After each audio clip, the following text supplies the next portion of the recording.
Some alarming projections tonight on BC's fight against COVID-19. New independent modeling shows unvaccinated people could propel numbers to unprecedented levels, spread the virus to children, and potentially overwhelm the healthcare system. CTV's Binder Sajjan has more on the early warning of how the Delta variant could change the pandemic and the growing calls for mandatory vaccination for some.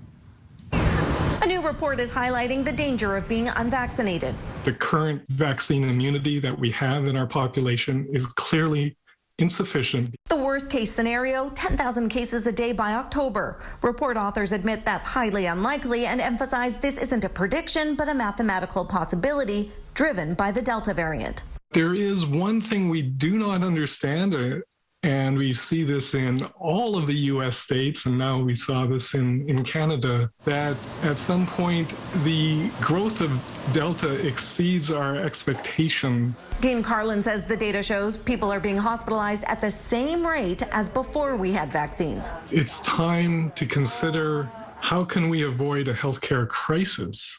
We need to ensure that everyone who is eligible to get vaccinated gets vaccinated. We need to apply the right public health measures in the right way. The head of the Vancouver Infectious Diseases Centre says along with more testing than ever before, that includes protecting kids who can't get vaccinated. The first step for that is by surrounding them with vaccinated people. They can't catch COVID from someone who doesn't have it.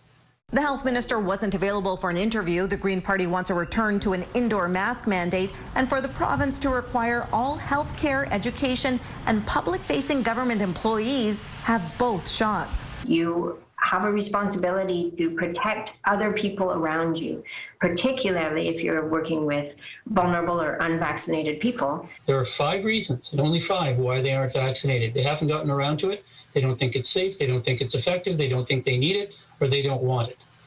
So we need to differentiate these groups as quickly as possible. Those that haven't gotten around to it, if we have to go door to door and vaccinate them, we should do that. And Binder joins us live from Victoria. Binder, this is the 8th report from the modeling group. We've seen big projections before, so what are the chances this will happen? Yeah, and the report authors are a group of academics who are independent from government. They have been able to highlight the rise of the Delta variant and other concerns in the past. But one thing that they don't have is access to the information that public health does or knowledge of what measures may take place. So they do anticipate that something will happen. And remember, at this time, we still don't know what the return to school will look like, what the role of mandatory or vaccine passports rather could look like in BC, and whether we will see mandatory vaccinations. And of course, all of that, they say, could have an impact on people's behaviors and the spread of COVID-19. Mija? Thank you, Binder.